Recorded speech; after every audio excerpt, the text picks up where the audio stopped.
I haven't listened to the Matrix Online cast yet. I forgot to as well. I meant I downloaded it. I have not listened to it yet. No biggie. Yeah. Whatever you guys want. Like I said, it's basically almost 2 hours of me rambling about Matrix Online with the other guy. Oh, so if we just kind of stitched a bunch of this podcast together, we get the same effect. Cool. Pretty much, except we go into some stories and stuff, and we talk about its good things and its downfalls for sure. So, despite what you believe me believing, there's 5 minutes of good things and the rest of it's downfall, or this is what we have nice things,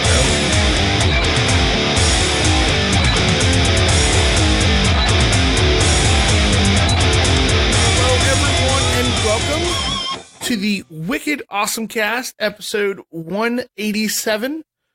I don't have a cool related punchline or joke, oddly enough, for this, so 187 is a weird number. Yeah, I always think of the Ice Cube song. Yep. There's an Ice Cube song about 187? Because 187 is slang for homicide, or not slang, but a code for homicide for the police. That one. I did not know that. Charlie and the bubble you live in. No, I just know Ice Cube from Body Count fame, not his so-called rap career. Ice Cube is not in Body Count. You're thinking Ice-T. You're right, I am. There's so many ice rappers out there. You're absolutely right. Thank you for solidifying your stance in the bubble, sir. I don't fucking know rap. Hello and welcome to the Wicked Awesome Cast, guys. Or Wicked Awesome Rap You Cast. got me on that one. I got nothing on that one. Yes. This is not the first time in my life I've made that mistake either. It's amazing of all the people to get tripped up by something like that. It's never Charlie. Charlie's usually the one who's pretty on it. Ice Cube and Ice-T. One goes in the other. Is this a new year, new you situation here? Oh, well, that's all right. In the future, you know. No, I won't. I will make this mistake many times over before I die. Hindsight's 2020, Charlie. If you lined up all of their, maybe you could know one song collectively out of all their discography, except for Body Count. Sandbag me forever. You have to acknowledge I say 2020. Well, sandbag cast, because Charlie's going to stick to that. Yes, we're the back. tactic is strong. Just saying. I hate you. Strong style. Hoorah. Well, we are a full cast. We've got Henry, aka Nomad Heart, aka Kraken Zero, and we've got Charlie, aka Mordak Undivided, aka the Sandbag, and of course me. I should Alex. change my gamer tag to that. You Sandbag. That's a fantastic one. It's probably taken everywhere, but it's still a fantastic gamer tag. Mordak Sandbag. No, just fucking strips of the Sandbag. And yes, I am Alex, aka Mave Online, aka the Ruffled One, because he refuses to acknowledge it. So I think you're in Russell territory at this point. We're bordering on Russell Jimmies. My Jimmies are definitely getting rustled here. It's getting there. But yeah, we're back. We've got the full team together. I'm excited. We've got some fun news. We've got WoW news. And so we have bad news too. Oh yes, we do. So WoW news is like Sega news. Either it's really good or it can't be good. But yes, it is actually, just for reminders purpose, I will be gone after this episode. Yeah. Because I am moving. So I won't be on next week. To a house. Yeah. Ooh. I bought a house. He's no longer homeless. Yeah. Well, I mean, I guess now that we're segueing into this, I guess we should just start our weeks and all that stuff. So I guess I'll just kick it off since I already said that. But yeah, I'm looks like everything's in order. We got underwriting approved and everything, so I signed stuff next week, and I have a house. So it'll be exciting. I'm scoping out the setups in terms of that. I gotta get the internet scheduled. I wanted to see if I can schedule the appointment before our actual move-in date. You can actually ask for that kind of stuff. So, yeah. So other than that, it's all been about moving. There's boxes everywhere. And I think I mentioned last week, I hired movers because fuck that. Yeah, you've hit the age where you realize your back's not as good as you are, and yeah, no. Yeah, I just don't want to have to worry about wrapping up into 55-inch TV. Is kind of more my thing. But yeah, most of our boxes are pretty much packed up. This week we're going to go pretty bare bones, and then finally, yeah, get on moved out and settled into the new place. So I probably won't be on next week, but don't worry, guys. I'll report back from my findings in the Shadow Realm while I'm gone. Nope, no Shadow Realm. Yep. Well, I already said it. So ha. Have fun living in a basement. But yeah, no, that's it for me. Everything pretty much has been moving. 0.3 WoW, which I'll get into when we cover the news topics. It's always fun when one of our weeks becomes the news, where it's like, yo, I played a thing that is in the news. In a good way? No. All I gotta say is, woo, lad. But yeah. So, anyway, enough about me. Who wants to go next and talk about their week this week? Mine will be quick. I know Henry was out, so he probably should go last so he can have the most time, if you will. I don't know why I wasn't like the Destiny puzzle that's going on right now is cool, but I'm not vibing with it. I had a weirdly busy week of things, like my work went to hell, so I chose to spend my time wisely and easily watch the Doom Eternal trailer at least 100 times. That trailer is fucking cool. It's such a good trailer. Like, I started looping it at one point just as like a soundtrack to my working. And the guy who sits next to me at work was like, why are like every minute and a half you suddenly go like, yeah, silently. I'm like, it's the part where the Doomslayer cuts the demon into 3 parts and it matches the music. He's like, is that a song? I'm like, it might as well be at this point. Yeah. I fucking love that trailer so much. Mostly because it re-encapsulates my favorite part of Doom 2016. I love New Doom a lot. Like, as someone who was like this game is going to suck, my 180 on that game is like, man, this is one of the greatest games ever made for like people like me that just want to shoot stuff in a single player mode. Like, it is a fantastic game. Like, for what that game is, no games come close to it. Like, it and Wolfenstein are like, yo, you want to kill some Nazis and or demons? Yeah, here's a shotgun. What's the plot? Do you want to kill some Nazis and or demons? Oh, okay. Yep, I mean, that's the thing. And the mechanics are just so well good. Done.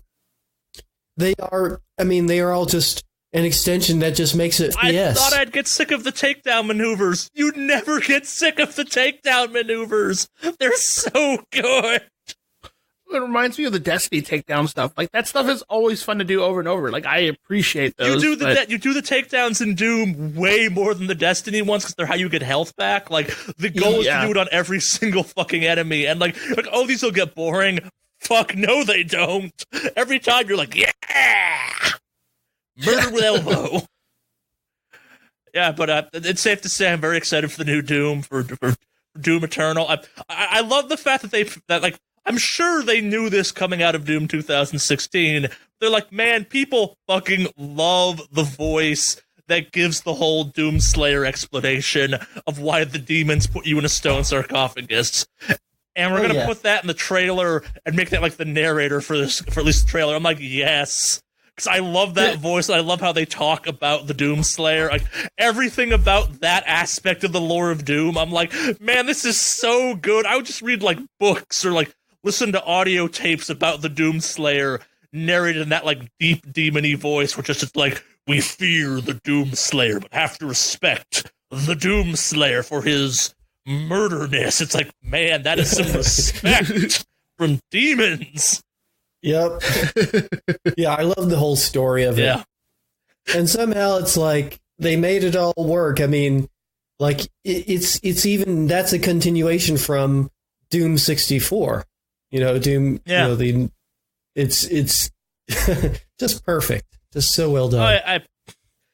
Yeah, like I've said, like I have problems with Doom 2016's multiplayer, as in like it shouldn't even fucking be in the game because it drags down the rest of like that game is as close to perfect at what it does as a game can be, in my opinion. Like there are better games out there, but like there's nowhere left to polish the main point of Doom 2016.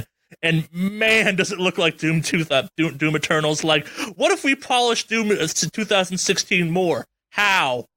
Oh, we found a way. We bought a new polisher. we gave the Doom Marine biceps again. Oh, and a shoulder missile launcher. Oh, and a grappling hook. Oh. No, Zelda, yeah, we gave it to the Doom Marine. I've never wanted something more in my entire... It's on the Super Shoddy. Okay, then. And it works really well. Apparently, yeah. Like, everyone's... like. Again, like, as someone who spent, like, the lead up to Doom being like, man, fuck this bullshit, Doom is dead, die, and then Doom happened, I'm like, fuck yes, Doom is the greatest game of this year, fuck everything, I think we give it to Hitman that year, because that game... overall is technically better because of a shitty multiplayer, but regardless, super excited about that fucking game. The trailer's so good. If you haven't seen that trailer, go watch it. Like, even if you don't like Doom, that trailer is dumb fun. It lacks the implication of Doom Marine launching himself out of a BFG at a planet, but I'll take that still, where it's like people talking about like the Doom Marine in Reverence, where it's like, he has an eternal crusade. I'm like, is it a crusade or just like, I'm going to kill everything with my fists? Yeah. And in more serious, not watching the Doom Eternal trailer 100 times news, I'm back playing Starfinder. My group is back up and running after our holiday hiatus. It turns out I really fucking miss playing Starfinder. I only bring this one up because we had a fantastic session where I kind of wrote it to go one way, and then courtesy of a series of hilariously terrible dice rolls, the entire populace of a planet did a 180 on a character that should have been, like, worshipping as, like, a demigod. Like, fuck you, you ain't shit. And it was great. What have you been up to, Henry? Well, I've been watching a bunch of Lupin the Third. It is an ongoing anime series. New Lupin? Some new stuff. There have been specials coming out and stuff, and I love to check that out. I noticed there was new Lupin out there again. Yep, and even watched a little bit of the previous like TV series, the last TV series I was on, which was just a couple of years ago, which is great. As it's a series that really loops in the whole idea of social media. A great take on that, which is super cool. Yeah, I was just watching some Lupin the Third specials. I've been still watching Laid Back Camp because it's super chill and cool. Relaxing. Yes. And been playing a bunch of Destiny 2. It's so weird having someone else on this podcast say that sentence. Yeah, and alright, so my only kind of complaints with it are the quest system is unwieldy. Well, because you also have way too many quests right now. Yeah, that, and just, they get hard to track because some of them do a thing and then they don't really tell you what really have a great clue on where to go or what to do. It's like, which, for new players is harder. It's like, do a challenge. What's a challenge? So it's like, or it'll ask you to do things that aren't obvious, that it doesn't point out to you. Yeah. The navigation system is awful. It's like, just don't rely on it to get you anywhere. Bad. Yeah, I wish that there was actually a mini-map on just your screen instead of a useless radar. I mean, the little thing is literally utterly useless. You can pop the ghost and kind of drop a waypoint. Yeah, but I mean, it's like I'd agree great if the little circle in there actually was a mini map and actually had sort of terrain there. That would make things a little bit easier. But as it stands, it's just like a random circle with dots that you never look at. It's like I don't even see why it exists. be honest. Because it doesn't even go out far enough to be useful for any sort of meaningful tracking. So it's like, why are you a thing? It'd be also nice if it had, cardinal directions on it, so that you know which direction you're going. Yeah. That would be nice.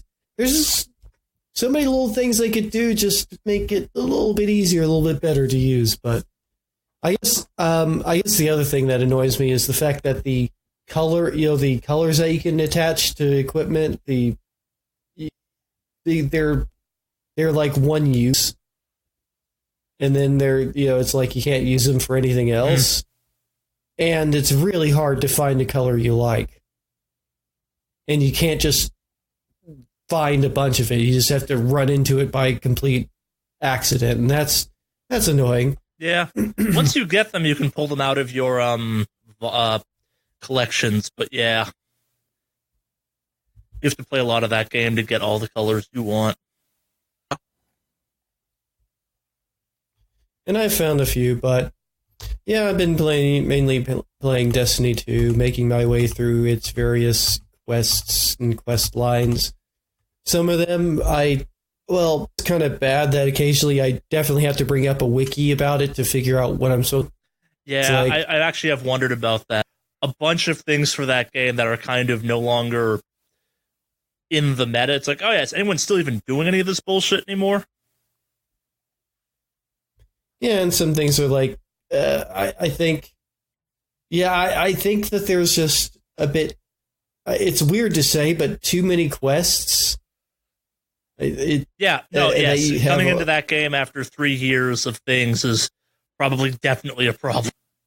Yeah, so I mean, it just seems like there's an overload of quests. Because if you've been playing this all along, this is what's keeping you going. Yeah. The fact that there's lots of campaigns and quests that you can hit on.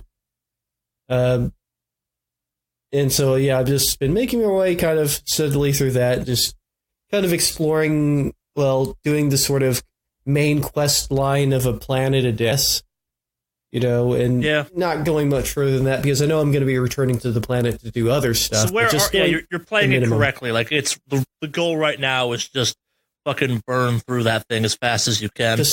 Just touch each planet. That way I get a good feel for each. Do the minimum quests that I need to finish off that planet, or at least the main line quest, and then I can go back there and explore the other stuff on it. Yeah. So I'm about to go to Dreaming City or Dreaming. Okay, yeah, I think that's the Dreaming City. Yeah, I suspect you will think the Dreaming City is really cool. Yeah, and that's the next thing up, and at that point, I'm almost done with just touching every area, I guess. Have you been to the moon yet? After that. Yeah, I did go to the moon just to try out the moon, and yeah, it's super haunted. Yep. Stupid haunted. Moon's haunted. Yep, really fucking haunted. But yeah, that was cool because there's a whole cinematic and whole kind of quest line for that, and that was pretty cool. But I'm kind of just trying to make my way slowly through it, and then I have figured out that I don't like Crucible. I do like Gambit a lot, though. Gambit's real fucking good. Gambit's super fun. Gambit is like the best PvP mode in a long time. Yeah, because it's not only just killing other players; it's doing that on occasion when you have when you do the crossovers. But for the most part, you're kind of staying on your side and just trying to be better at PvE rather than PvP. I don't enjoy Crucible much. That really just comes down to who has the better weapons and armor. Yeah, Crucible has some problems. Yeah, it just feels like there's definitely some weapons that are better for PvP as well. Oh yeah, no. Like, there's even some rolls on certain guns that are good for PvP. You're living in a post-recluse breaking shit world, which that was a dark time period. There were certain guns in the game that you had to get from high-end PvP activities that were game-breaking in other moods. I have a gun right now called Ariana's Vow that I'm a big fan of, and I've just been kind of keeping it, I keep upgrading it so that it stays relevant. mainly because it's super useful because it goes through shields. Yeah, it goes through the hand any cannon. shield. Yep, hand cannon. So I've gone with the hand cannon, handgun, sword set because I like light weaponry. You have a bow yet?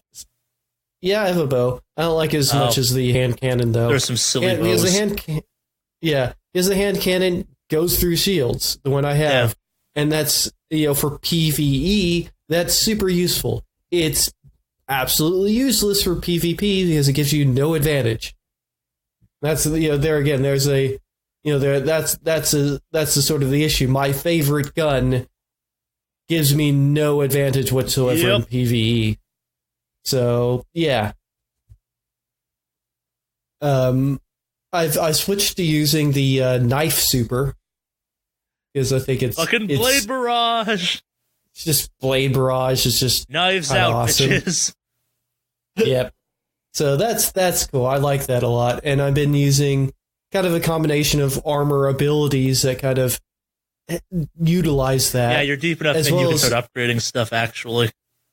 Yeah, I mean, I've got I use the fire grenade, works in line with the fire knives, and also I've got a few abilities on my armor now that will do things like if I do a finisher, it reloads all of my weapons, which is nice. I've switched to using the headbutt finisher for a moment. I'm not sure if I like it as much as the that one. As the one you can make it so you can cycle through random finishers, right? Yeah. That's, I feel, the correct-ish way to play. But yeah, I think the headbutt is cool, though. It is just kind of cool, just thump somebody so hard that they die. That they just, depending on what they are, fade into nothingness. You headbutt them so hard that they stop existing, so that's fun. Hell yes. But yeah, that's. I'm still playing KOF All-Star as well, though. I definitely got the newest character, Whip, because you can just get her very easily right now. Because there's a special thing going on where it just spin the wheel. Chances are you're going to get her with just the free spins that you get. So is that the regular Whip? Yeah. Okay. Because I got the Christmas Whip. Yeah. I've been playing that. Yeah. But yeah, regular Whip is available now if you just do the roulette. There's a special event going on with a roulette thing. It's like, and one of the things they can land on is you just get her character, and the other things are you can also get some of the I can't remember what it's called. But in any case, yeah, it's pretty easy to get her. So and she's pretty powerful. She's pretty useful, mainly because her whip has a big range. And she's really good for dealing with groups. So I've kind of put her onto my main team now. My main team right now, I'm using Baseball Yuri because she came with. I think everybody gets her, and she's fun. And I'm using a 97 Athena, and then Whip now. 97 Athena is really good. You can pretty much infinite combo people with her if you know what you're doing. She's like, I can. Like, I've been in the tournament doing not the tournament thing, but the other matchup things, and I overperform simply by using her. I can easily beat like teams that are way more powerful than I should be able to, simply because she just overperforms. She's way powerful because of how well she can just combo the crap out of people. So, yep. Is that potentially more of a broken game thing at that point, or? No, not really, I guess. And it doesn't really matter so much because, there's still... she's not invincible. Sure. And it's not really an infinite, but it can be kind of close to one depending on how dumb the AI is being. So, yeah, as far as like there's actual OP characters because they include the stupid SNK bosses as characters that you could possibly get.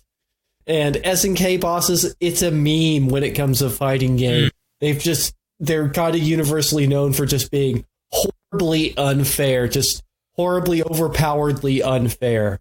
Some of them much worse than others. And you can just get them and use them, and they are very, very powerful. So it's just like really just destroy the game. It's like you get Chrysalid, you get like Goents. Yeah, you get one of them, and they just kind of ruin things. I mean, even like Orochi Iori is super OP. But yeah, but there again, it's like there's no. I mean, there is a PvP in it, but I've never managed to actually match up with anybody for that. So, it doesn't really matter about the OP characters, I guess, so much. But anyway, that was my week.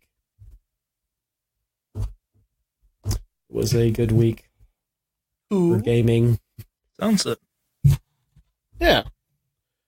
Now that you've talked about KOF All Stars, I've been playing it more and more, and I have to say, I really do enjoy it. Yeah. It's a fun, like, you don't have to, like a lot of phone games, you don't have to spend a lot of time on it per day. It's like, you just log in, you get so much, like, free stuff. It's just like, yeah, well, there's not a real need to pay for anything because you just get so much for free every single day. But anyways, yeah.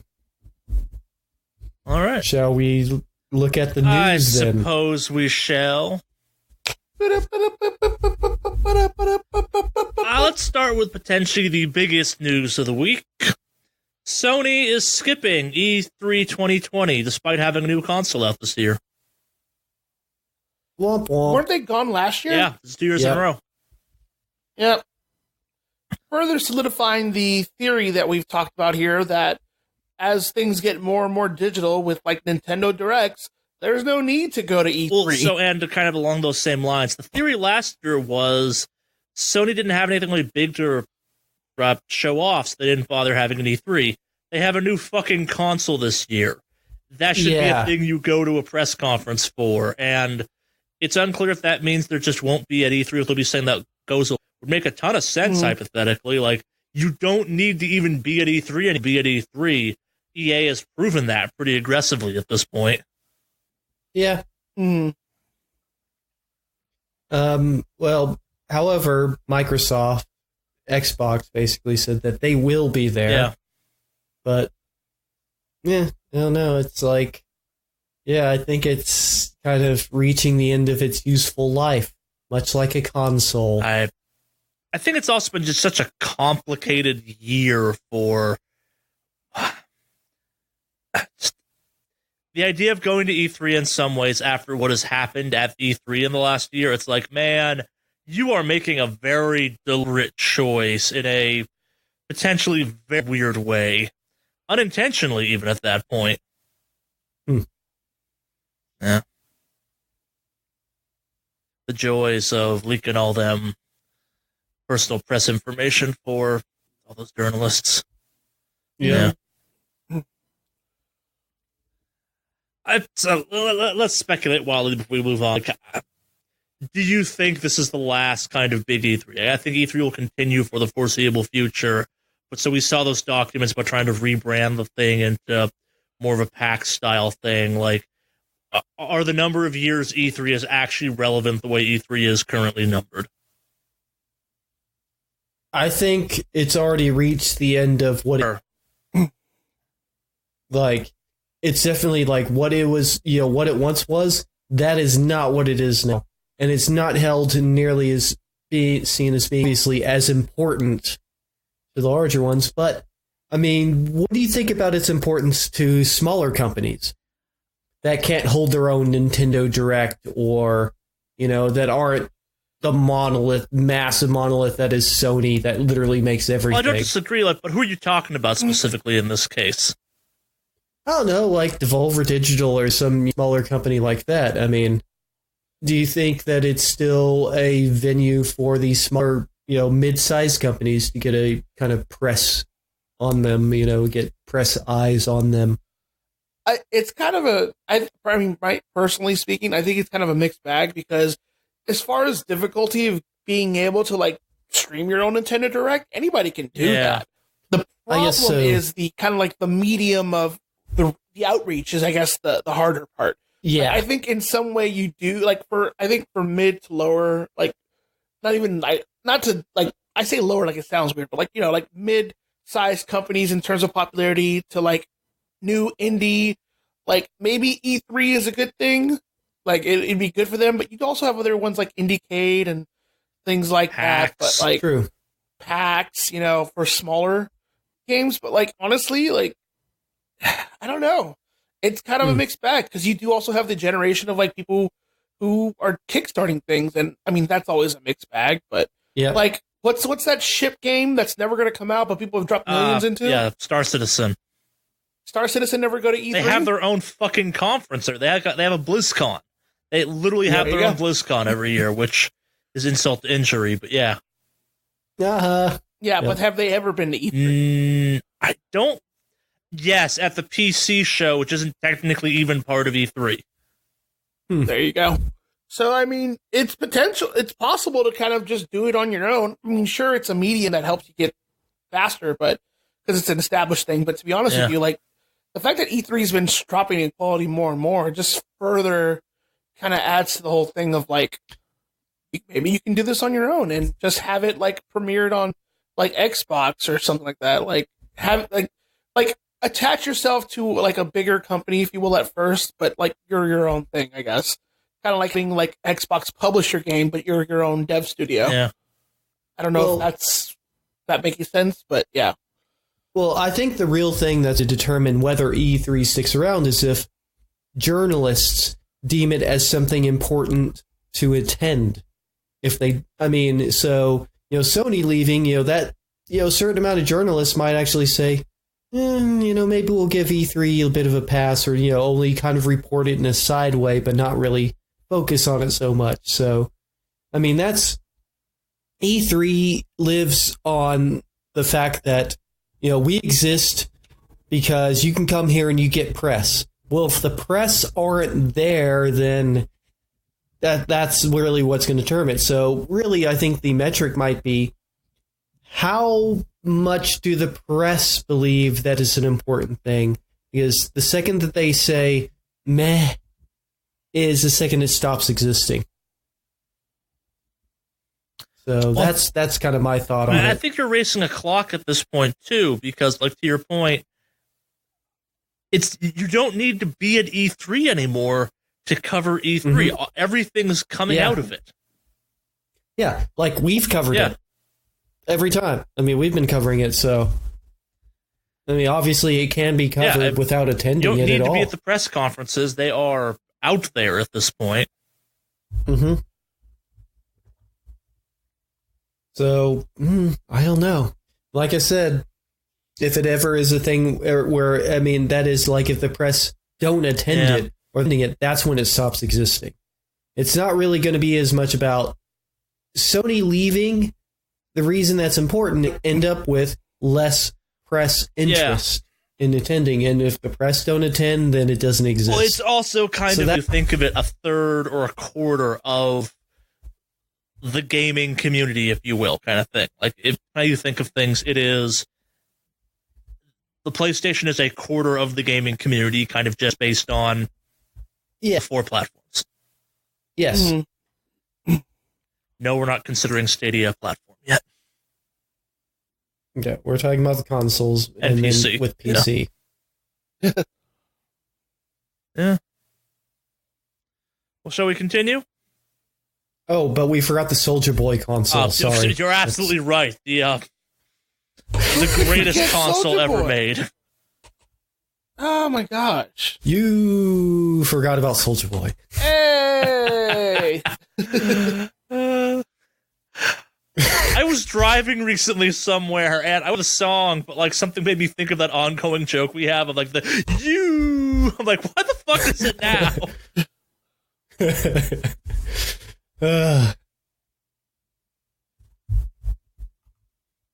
All right. So, next news. Where shall we go next? Monster Hunter Iceborne may or may not be deleting on PC. Oh boy! Yay! Yeah. I really hope Capcom gets their shit together for the next Monster Hunter on PC. Not saying Monster Hunter on PC is bad, but the fact it's not in sync with the console version has been the reason I have not swapped over to it. Huh. It's got like a 6-month delay on it, essentially, because Iceborne's been out for a while on the consoles. It came out in like September, I want to say, or something. I had heard about Iceborne already being out, and then I had a bunch of talking about Iceborne, and I'm like, didn't that come out already? Yeah, it did. It came out on consoles, then your lag. It came out like this month on PC. Yeah, it came out like last week, I think. Yeah. Huh. Good job, Capcom. And so here's the problem. To avoid the problem yourself, you have to quit the game when it asks you, do you want to save before you quit? Sorry, do you want to close without saving? The answer is yes, you do, apparently. That seems backwards, but okay. Yeah. Not great, because that game is great. Where to go next? Should we cover some big delays this week? Sure. Final Fantasy VII got delayed until April. Phoenix Avengers game got delayed until sometime in September. One of these is the Avengers game. Yeah, there's a whole lot of meh about the Avengers game, which is interesting that the makers of Final Fantasy and Dragon Quest managed to take a popular, super popular thing like Avengers and have everybody just kind of go, okay. For those kind of curious about how up in arms they should be pushed back a month, essentially, a month and 7 days to be precise. Which deal? Probably it's better for positioning or something. Not great if you were making plans around fucking March 4th being your day off and stuff, but it's a little less worrying than the Avengers one, which got bumped from May to September. That's some time. Yeah, that's a new season. Here's the thing, though. I'm 100% okay with it. Yeah. Totally 100% okay with it because, A, you're not super stressing out people with, like, crunch time, at least as far as we know. Video game delays equal I have things crunch. to say about that, but let's continue. So this is my view on it. I'm not in the industry, so I'd love your feedback on my theory on this. Number one, I think it's good because they're not forcing them to meet a deadline they talked about, so they're not going over the top crazy with like super extreme levels of crunch. Is my theory. Two, The Witcher, I think 2 or whatever was delayed. A lot, like when that first was coming out. So we haven't gotten to that one yet. You want kind of Alex is alluding to it. Cyberpunk 2077 has also been delayed till September. Okay, well you had said September. I was like, I thought that's Avengers. Avengers has been moved now from a month to the month of Cyberpunk. Now, in theory, comes out. So, but this is the thing. Yeah, but this is the thing. You would think that would make you would think that would be the thing that if they gave it more time, we're not going to have crunch. No, usually it means there's definitely going to be crunch. Yeah, and that's the bad part about it. Like it actually often means that they're squeezing in like 10 new things. Yeah, if that's some of these, like sometimes it depends on the company. Some of these companies have come out and said we're not adding anything new. We're just taking more time to develop it. That usually means that they're like, we're going to try to avoid crunch here because we wanted to get finished well. But like CD Projekt Red has already said, we're going to still have crunch on 77. Gotcha. They've already admitted to it. And so it's like, and it's a real problem because this is why, all right, so there is something called Agile methodology. And Agile, sometimes it's referred to as Scrum. Scrum is one of the things you do as part of Agile. But the idea behind it is the decisions on technology and how long something should take to make is in the hands of the engineers that are making it. Where there's a kind of a flow line between like the kind of the person asking for or needing certain things to be in the game. That comes up through, the executives and, directors and stuff saying that these are what we need the game to do. These are tasks that need to be done. This is what needs to be done. But then the engineers go in and say, all right, here's how long it will take to do these things. There's more to it than that. It's more complex and is actually well spelled out and very specifically sort of measured. But that's what it's supposed to do. But it's rarely used at companies even now, at software companies. It's agile methodology is still very rarely used at companies.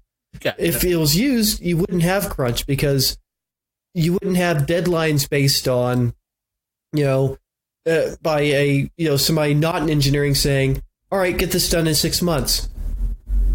And the people in engineering being like, we haven't told you how long we think it might take. We haven't even had a meeting to discuss that yet. I mean, and now you've told us 6 months.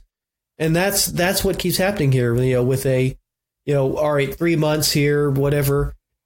I would be much happier if they did more like what we see more in times with movies and like coming next fall, very, loose, bland, ideas. And then as it gets close to time, then like, September 15th, instead of announcing September 15th 3 years in advance. So, I mean, this is yet another problem that will be alleviated if, basically if there's unions for game devs. Like, they'll be like, no, we're not working 90 to 120 hour weeks to get this game finished because we like to live and not die. Mm-hmm. But for some reason, it's like expected. It's like, oh, crunch, that's just what you do when you're a programmer. Why?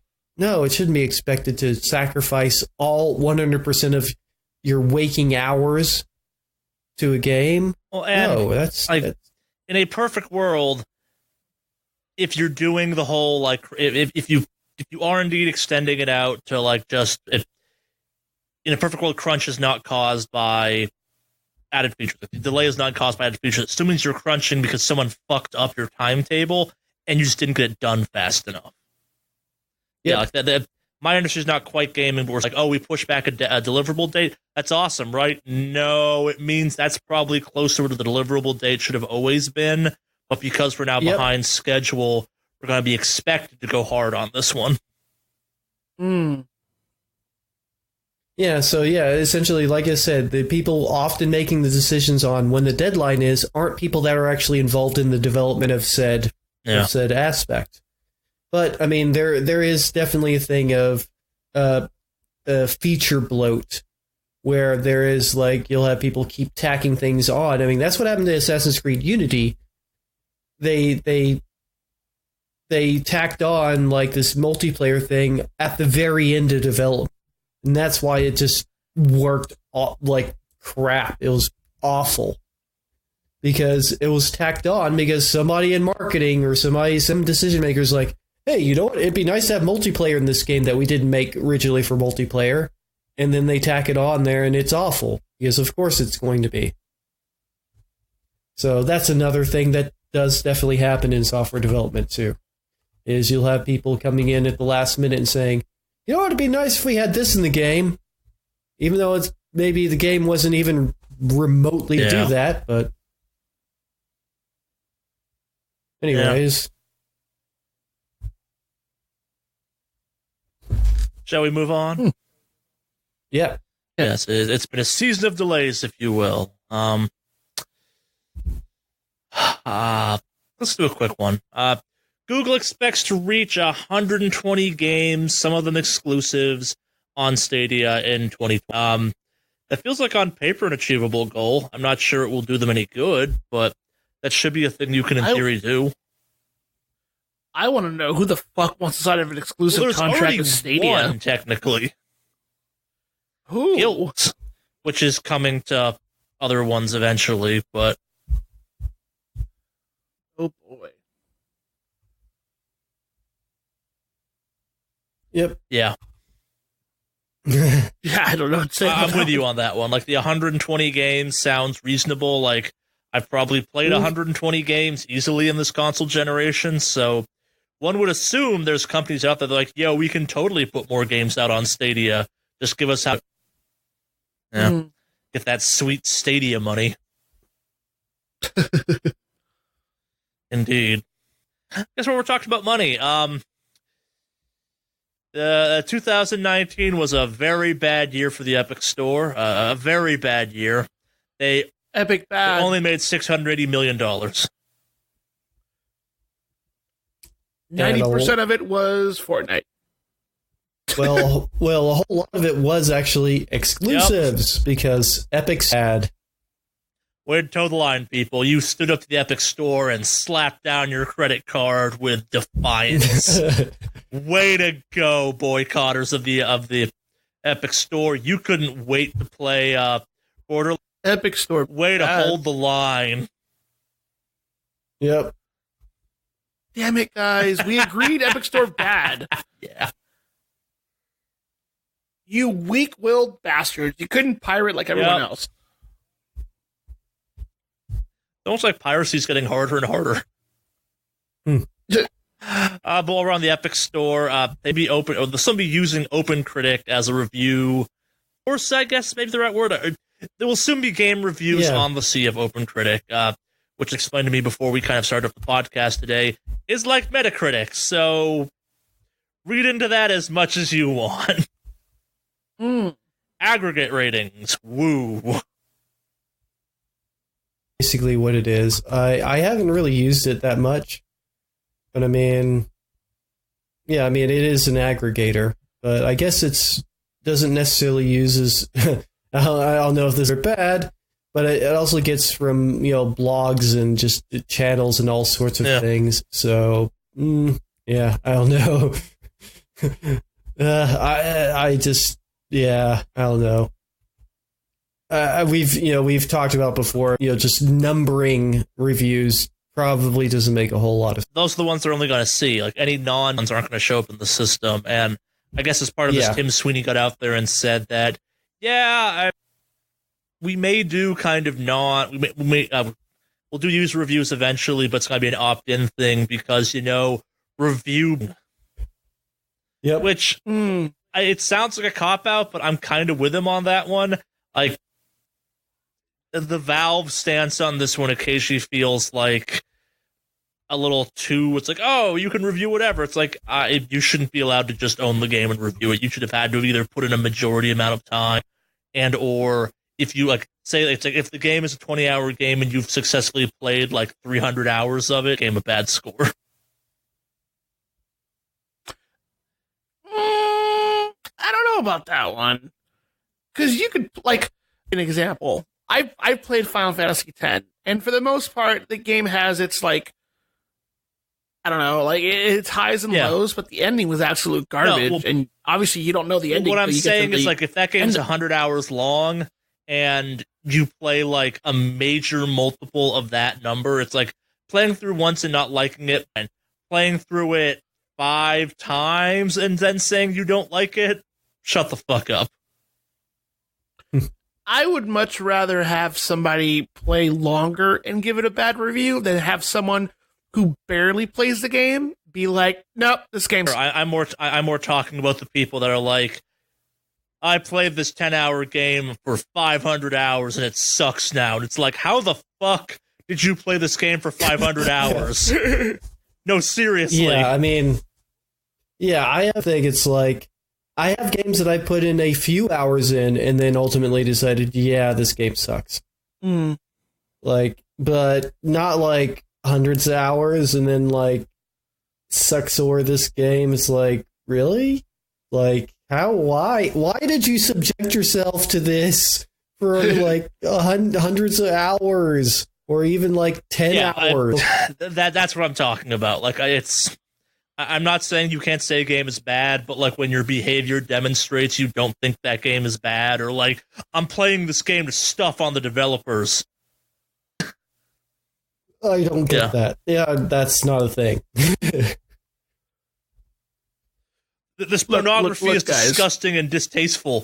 You have watched this video every day for 4 years. It's disgusting and distasteful. Yep. Look. I get what you're trying to say, guys. But say Epic Store the worst. I said Epic the wrong Store thing. Bad. Also, everybody's bad. But Epic Store really bad. Speaking of everyone is bad, do you want to talk about Smash? Oh, yeah. I remember reading. So I saw the announcement. I just want to tell the story real quick before we go into the news on this one. So I saw a text message from Charlie, and I want to read it to you guys verbatim because I think it was probably one of the best text messages describing the situation here. Let me see here. Let us take a moment to appreciate this great time we live in. They finally added a Fire Emblem character with a sword to Smash. Fans are pleased. No one is upset. The salt does not flow like wine. Everything is good in Smashland. As soon as I saw that, I looked online only to find out that they added this character, and woo, lad. I have never enjoyed watching React videos, Nintendo announcement, more than the, in between my watching, I watched a shit ton of, FGC and hardcore Smash people who were convinced they were getting Dante from Devil May Cry 3, or some version of Dante into Smash, up until, they made it 2/3 of the way through that direct before they realized it wasn't a work or something. Oh, the mass dissonance on this topic was just delectable. Going into this, so convinced it's obviously Dante. This is awesome. This means Smash is legit. Byleth happens, and then you had people I love Maximilian Dude. Go watch his react video to this because he refuses to believe this is happening for a solid 10 minutes. They get up into Sakurai, demonstrating the mechanics. He's like, this is awesome, obviously it work. And I'm like, no, it isn't, fucker. My favorite response is the Kotaku writer who did a lineup of the next 6 additional fighters. And of course, it's a shit post. Oh, yeah. They're all Fire Emblem characters. But I love that the 6th one that he's listing here is just 3 swords. Well, so for those who don't quite get why this is funny or what we're talking about, one might say that the Smash community has had a lot of seemingly identical characters, down to the first Fire Emblem characters to show up in Smash back in, Melee, I think, were Marth and Roy, who, despite some minor differences, kind of played almost exactly the same. And despite some kind of mechanical differences, man, there have been a lot of Fire Emblem characters in the Smash games moving forward. And man, all of them have had swords.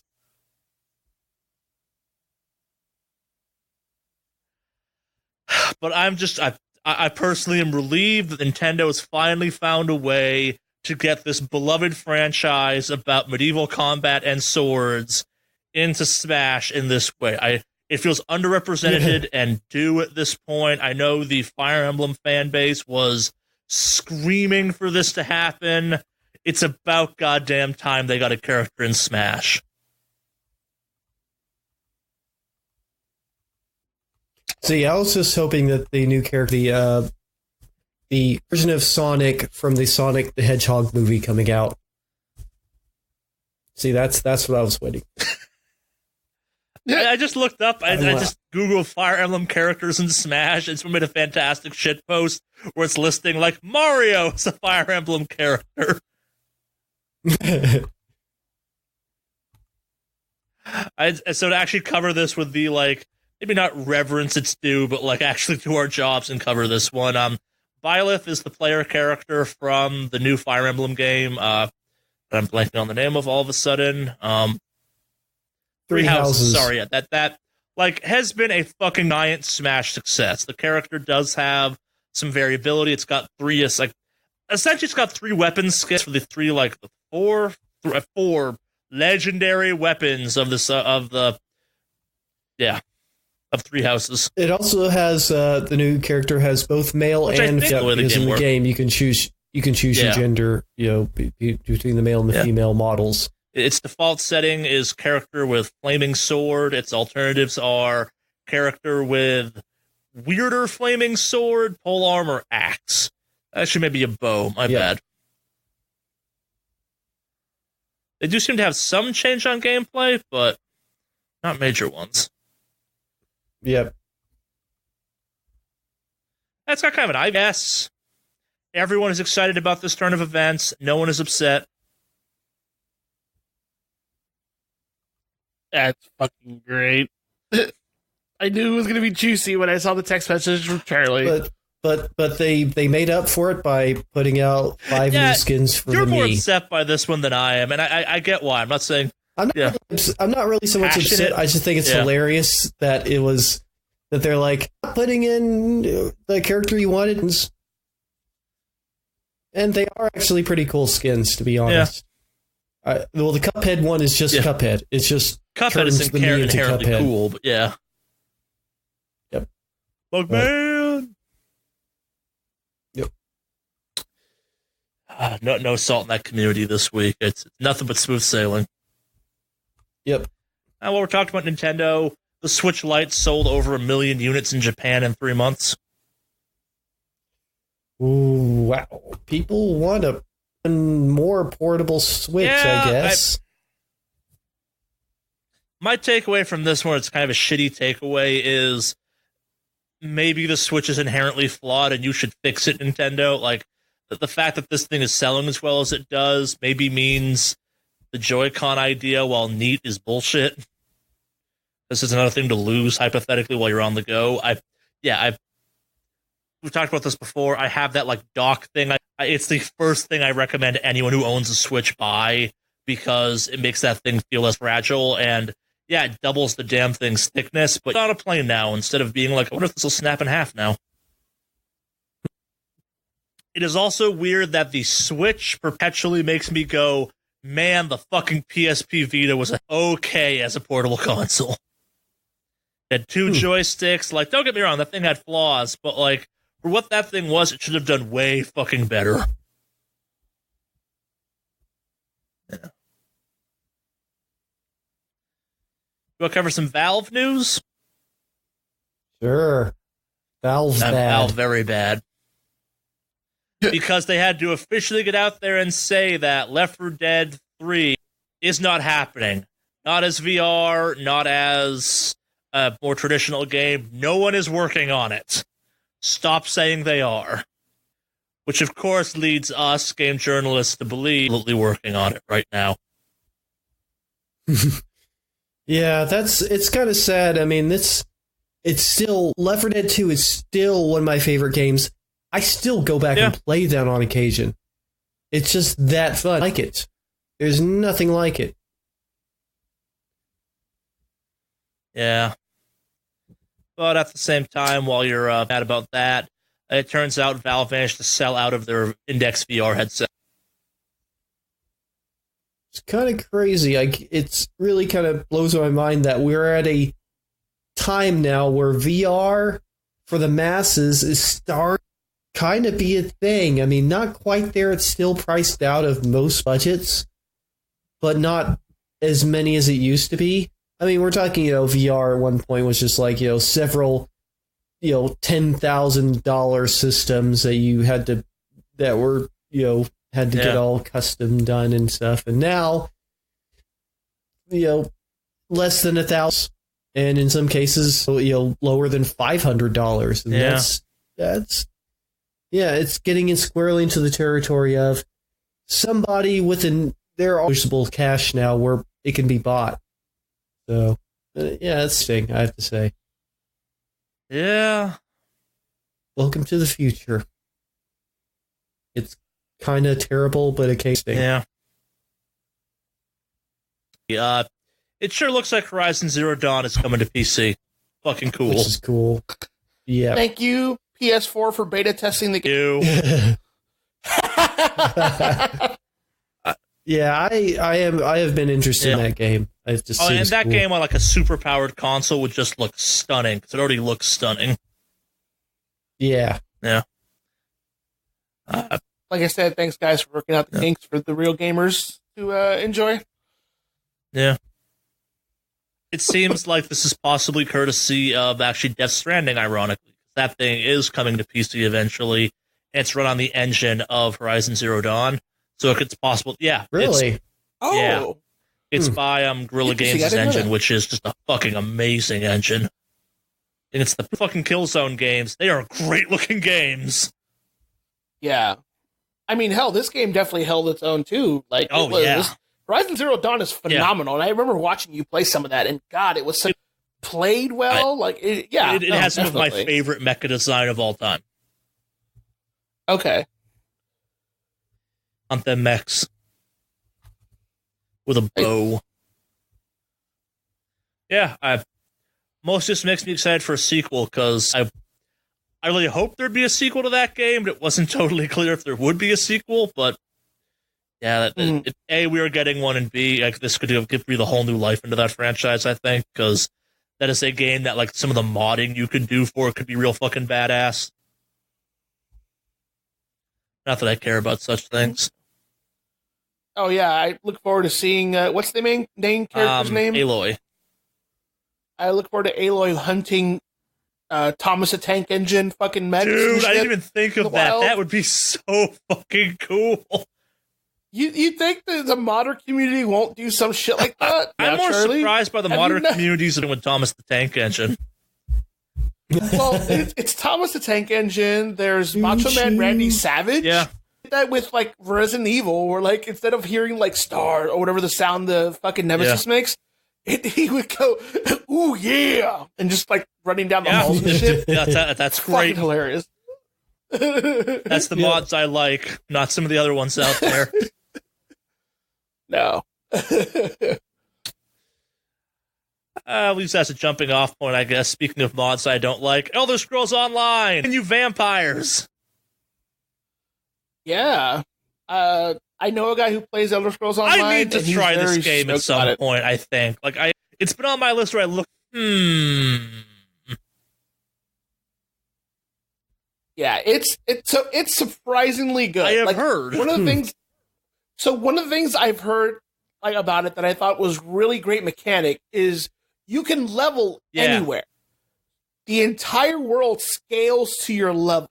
So if you wanted to travel to like the high end zones or the normal ones where like the end content stuff is normally, level up around that area. But it also means, or you can level up. But more importantly, it means you can go back and just do the stories at your own pace and stuff too.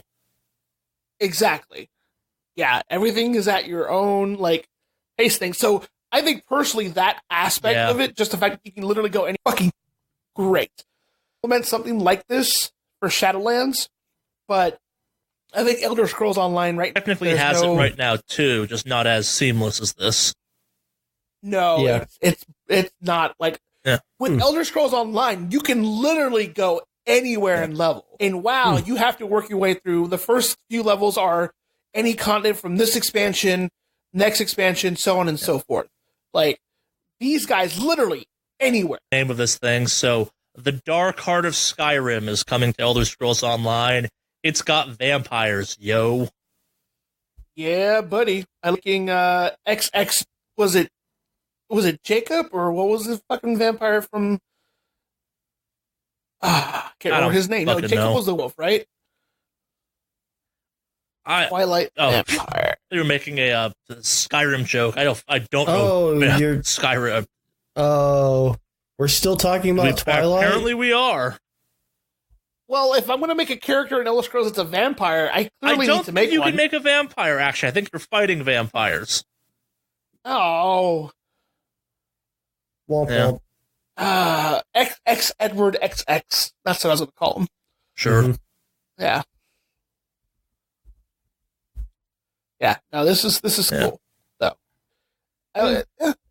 this is the one thing Bethesda doesn't fuck up and seems to get right. Shall we talk about internet powers being used for good, or? Let's go with internet powers being used for good. All right, so they finally fixed Street Fighter V's netcode. So this is a fun. For years, Capcom could not fix the fucking code for the netcode for online versus mode. So it does this weird thing where it underclocks the timers, the clocks get unsynced. So all of a sudden you have this weird fast forwarded option thing that comes up. Let's back up and be hyperbolic about this for a quick second because it deserves it. Yeah, no, absolutely. The netcode of Street Fighter V has been trash. Yeah, it's unplayable trash. And we're not totally joking. Undefendably kind of bad. Worse than Street Fighter 4's. Yeah, it's really, really bad. So, Capcom has yet to ever a fix for it until one day a modder reverse engineered it and fixed it in 3 days. One dude on his own. And now people who have the fix done, so when you do PC to PC connections, you can play people from across the world with no lag issues. None of the clock issues that you would have with versus mode. There is a caveat to that, though. Mm-hmm. It's not working for crossplay, though. It's apparently making PS4 users experience even worse. Yeah. Which is probably why they didn't try to fix it. They probably just felt like any fix would just screw up crossplay, and it apparently has. At the same time, though, too, other people have gotten crossplay to work better than this. That's not an excuse anymore. Yeah, I gotta say it. I mean, Capcom, but I think that is a problem with, because they are trying to work with a game that, in particular, very, very, you don't want to have any lag. You really can't have lag in a fighting game. I still think it's a bullshit stance. But just knowing a bit about netcode, it's a very complex thing, and that's why it's, trying to make it work for one thing, because for especially the cross-console things, if it was just for PC, if it was just for a console, it likely wouldn't have been an issue so much. But because they're trying to minimize lag as much as possible, having no lag and no latency, no input latency, which are two things that are absolutely necessary for a fighting game. It's I wouldn't want to deal with trying to do cross-console syncing like that. That seems like a nightmare. Yeah, it's apparently interesting because a lot of people are for example, Ultra David, who's a pretty big name in the FGC, said from California will play people from Texas, Toronto, Georgia, North Carolina, even places like Saudi Arabia, and was able to connect, or was able to play from okay to playable. It worked. Yeah. And the fact that a fucking modder, I'm saying that sounds like I'm saying it in a bad way, but the fact that a multi-million-dollar company not resolve this shit, but a modder who took 3 days of his own time to do it was able to fix one of the biggest issues plaguing online play for Street Fighter V. Holy shit, Capcom, way to drop the fucking ball. Yeah, but I do have to say the fact that but it does screw up people playing. Yeah, it's not 100, but man, does it make things better for a large population. Yeah. But I've also seen a lot of people say when they set their stuff to PS4 only, they're not finding any matches because everyone's been set to PC only, and they've been working just fine. Yeah. So, holy shit. On the opposite end of the spectrum, we have Rainbow Six Siege, which has been the victim of DDoS attacks over the years, and Ubisoft is going after them, lawsuit style. Oh, yeah. Which I think is going to be some interesting ground. Yeah. And so they're not just going after one person. So this is where it gets kind of weird. So Ubisoft has filed a lawsuit against the owners of an alleged distribution denial of service attack website, kind of like the low orbit particle cannon, whatever the fuck it's called, that Anon has. Mm-hmm. Yeah, that's been used. As a result of this, they're not going after one person. They have kind of They're going after a lot of people, not just in one place, kind of globally. Which is interesting. Yeah, I'm for it. Fuck them. Oh yeah. I don't like the fact that they're just. I don't know. In this case, they are harming these DDoSers, but I don't think going after the company that provides the tools to do DDoSing is going to be as effective as they have said that they've noticed a 93% drop in the frequency of attacks since announcing this lawsuit. Yeah. That's not nothing kind of thing. Yeah. That theory may have some legs. So, yeah, and so we'll see how this plays through the courts. I think it'll be interesting because the big thing is, and I'm not a lawyer, so I can't really speak too much to this, but the whole, proof to cause harm. I think we're reaching a digital age. Well, I mean, we're already in a digital age where DDoS attacks are causing some real, definite monetary harm and have been for a while. But it's like the laws on this stuff and the precedent is not very solid still right now. So, I mean, there's a whole lot up in the air for how the, what type of judgment is made ultimately in this case. And everything at this point is going to have very far-reaching consequences. Any good or bad. Yeah, as far as the way it's decided here. So this is pretty important. Also, it's courtesy of a very weird thing I found myself dealing with this week. I found myself thinking about kind of like truly fucked up people get to be because of the anonymity on the internet kind of thing. Like, this only works if there's no ramifications for DDoSing. Oh, now there are ramifications for DDoSing.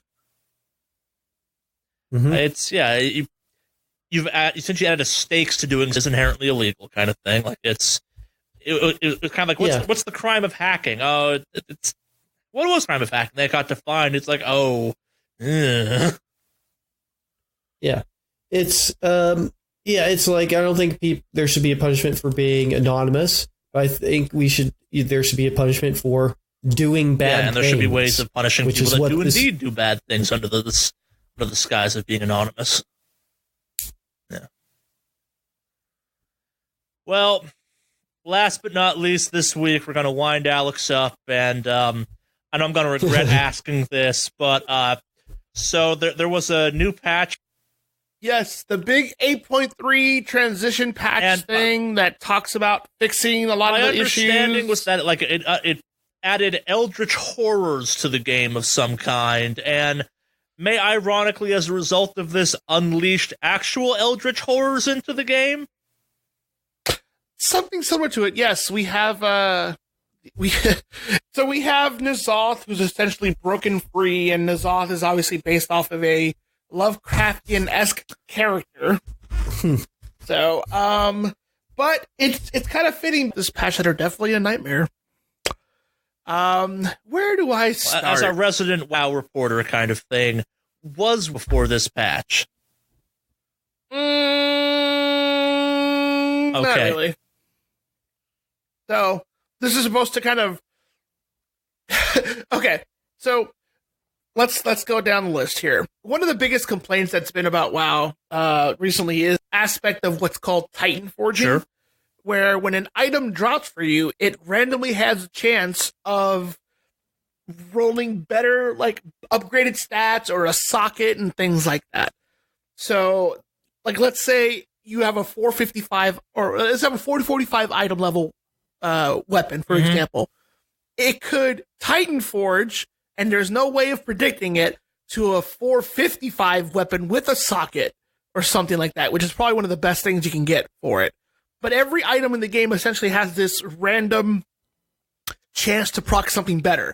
The best way I've seen it described is, imagine you go to McDonald's and you order a 6-piece nugget meal. You pay your, let's say, $5, you get your meal. Let's say the person in line behind you also orders a 6-nugget meal, but their stuff McTitan forged, and now they have a 20-piece nugget meal with large fries and a large drink, and they paid the same $5 you did. The best way I've ever heard it described. Surprise mechanics. Yes. So it basically eliminated what was originally back in the day known as a best in slot list. Because back in old WoW, you had a determined set best in set for your character. So the best weapon for your character will always be this weapon for this tier.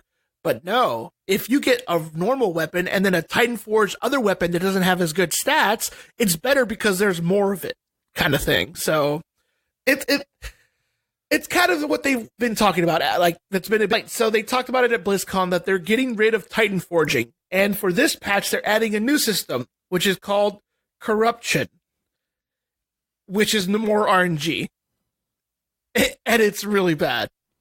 Okay. So instead of having, for example, the chance to roll a socket or a higher item level, your items now have a chance to roll a corruption effect. So, for example, now you get a proc that gives you additional 12% of crit rating from all gear, kind of thing. Or, yeah, so additional crit rating, additional haste rating, additional mastery rating.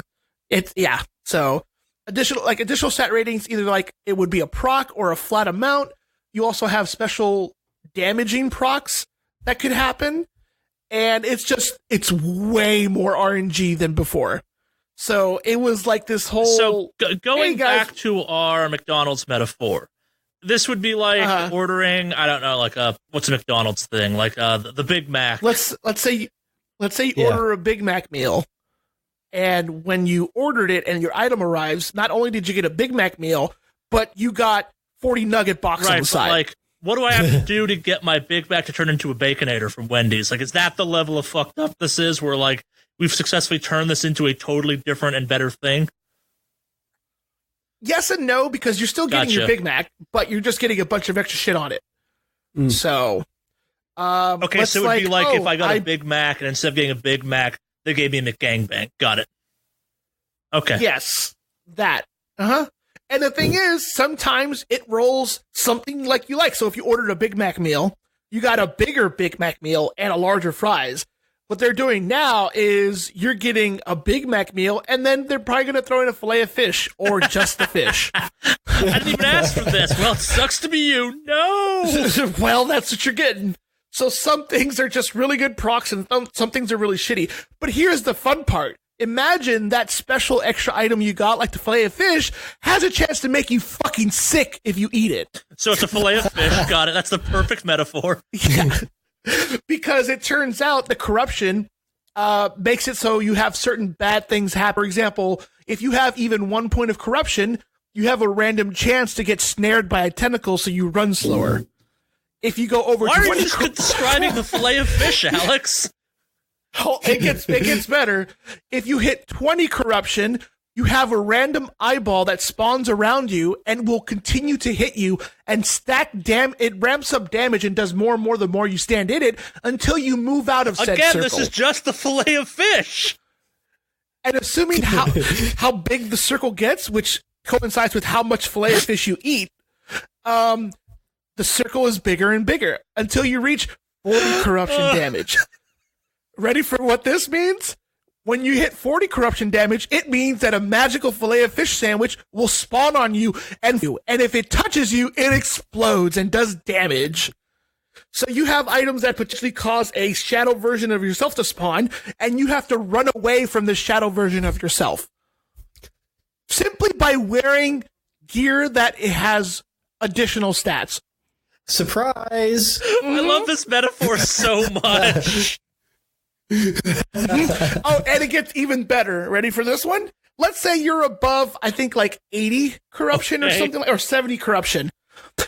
When that happens, everything is enhanced, and if the shadow touches you, the Filet-O-Fish blows up, spawns a tentacle that slows you down, spawns a giant eyeball that makes you slow down, and you have to still follow all the other mechanics involved. So what do you do to counteract the Filet-O-Fish? So in order for you to counteract the Filet-O-Fish, you do the equivalent of taking it to the manager, who is in this case an NPC named Mother, and you tell them, I don't want all this crazy corruption. Please take it back. And they cleanse the item, essentially taking away the Filet-O-Fish and giving you your Big Mac. So it's not really a penalty for getting corrupted gear. Like, it's just inconvenient. But if you... Well, the thing is, it takes off the good, too, right? It does. It's bad. It also removes the good. So now you don't have, like, if you go and take your whole meal... Wait. So Mother... Let me make sure I'm using this correctly, that I'm following this narrative correctly. So you order a burger, and it comes with free fish and a bunch of other stuff. The other stuff is cool... But you're like, oh man, that's a fillet of fish. And you eat the fillet of fish, and it like straight poisons you and summons eldritch horrors, and like eyeballs start floating you around. But like you've still eaten the rest of the food, so you're kind of like, well, I'll go deal with this, I guess, now that I've eaten it.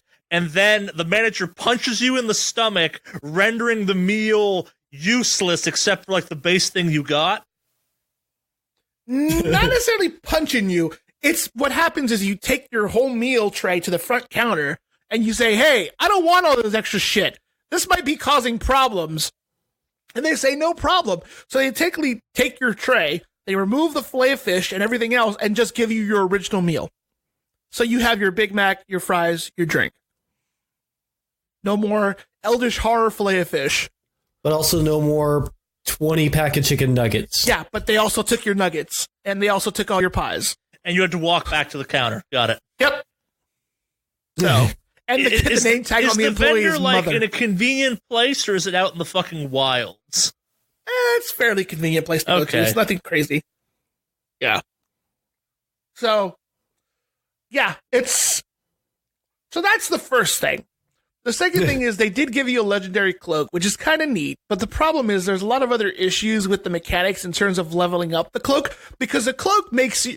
So, okay, so let's say the game... gives you a jacket, and when you wear this jacket, it reduces the negative effects of the fillet of fish you ate. Okay. So you have that, but in order for you to go and level up the cloak that makes you more resistant to fillet of fish sickness, you have to run around doing a bunch of different random items, collecting a bunch of different currencies to go into a nightmare scenario where everything is infected by fillet of fish in order to level up your cloak. So it's like getting food poisoning to build up a tolerance to food poisoning. Yes. Mm.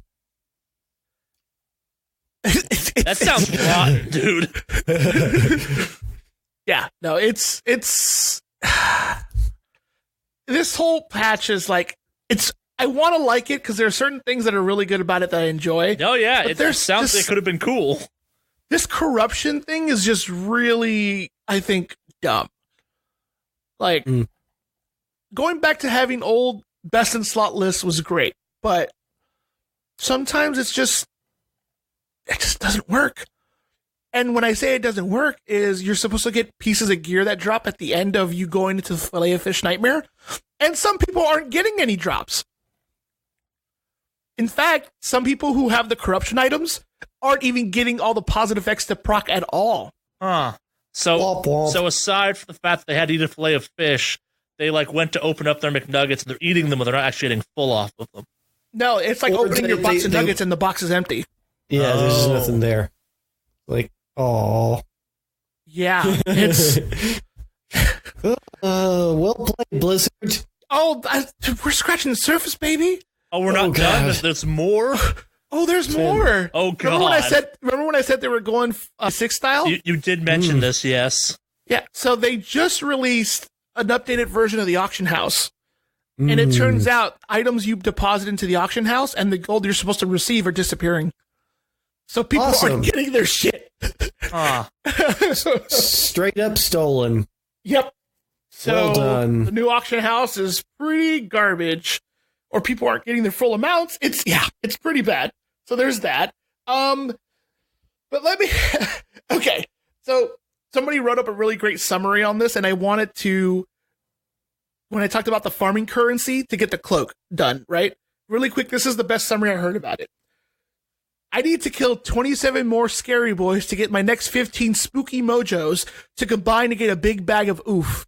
I can then turn in my big bag to Wrathion, who will give me a creepy sack that Mother will use to open a door to the scare zone. Once I enter the scare zone, I fight Dark Shadow Thrall and kill him to get a scary story. Wrathion will exchange the scary story for a nightlight. When I use the nightlight on my cloak, it gains 3 eye level. And that's essentially the process to level up your cloak. The character's called Mother actually fucking makes this whole thing even weirder. It's a Titan thing. I actually won't give him. I won't call him negative. Stop naming God's Mother. It's just. But yeah, so there's the auction house stuff being broken. There are the rare mobs rarely spawning, and which is more than usual, except when you tie it into a daily quest you have to do, it makes it difficult to do the daily quest stuff you're supposed to do. Oh, and the best part, there's a quest you have to do to get to 8.3 that gets you into all the new content there's to do. So before you can see and actually start using the new content, you have a 3-hour time gate built in just to get to the end where you can start grinding the rest of the stuff out.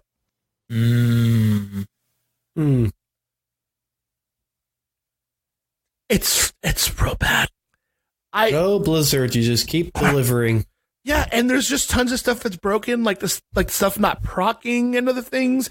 And it's great because this is stuff that they said, oh, well, we're trying to shine away from this and it's going to make things better, but it hasn't. I think this system is really shitty, speaking, because there's one corruption effect that literally has been giving people stupid, obscene levels of DPS because the item is so broken. So unless you have this rare one, you're going to be at a disadvantage because it's such a huge swing. The itemization for some characters is garbage because a caster trinket is the best in slot trinket for a bunch of physical melee characters. So there's a trinket called Psychic Shredder, which only drops for casters, mind you. Again, only drops for casters, but it's a best in slot trinket for a lot of melee characters. So imagine having to ask a mage to give up their trinket to a warrior because it's a best in slot trinket for a warrior. Mind you, the trinket has intellect on it, so it does absolutely nothing stat-wise for the warrior. It's just the proc on it is so fucking good, and it's good best in slot for a lot of melee characters. It's a shit show, friends. Horrible itemization, this stupid corruption system. I had good feelings about this patch, and god damn it. Blizzard really does know how to disappoint sometimes. Sometimes. Yeah. And so there's just a lot of quality control stuff that could have been resolved if they didn't fire 800 people last year. Yep. Yeah, because there's a lot of quality of life shit that should have been looked at. Items not dropping for certain people. Oh, I can't even wait till the raid comes out because the raid doesn't come out till next week. So next week we have our first taste of Nyalotha, and then the following week starts the mythic race for World First. And I imagine it doesn't matter if you're good, if you have enough people on your team with a stupid good infinite stars corruption aspects, you're gonna shit damage, like stupid good damage. So anyway, that's my rant for this week. That's all I can think of. As the patch goes on, I'll let you guys know. But yeah, upon release, this patch has been kind of a fucking shit show. Sounds it. Yeah. Oh, it's bad. Blizzard bad. Blizzard's almost as bad as Epic. Am I right, guys? Yeah. Almost like you should stop playing WoW, Alex. I know. That's the problem. I know it's an hey guys, Shadowlands will fix it, right? Yep. They'll fix everything. Yeah. Like we talk about this every time we talk about WoW. Like, could Shadowlands be your last expansion potentially? I don't know.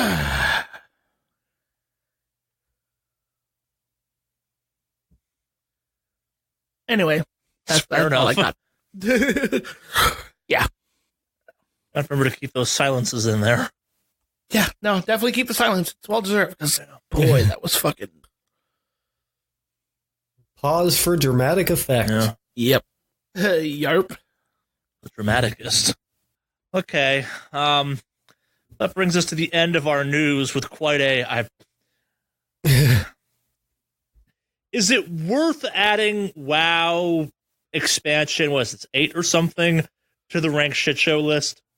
I think BFA is a bigger shit show than any of expansion they've ever had. Okay.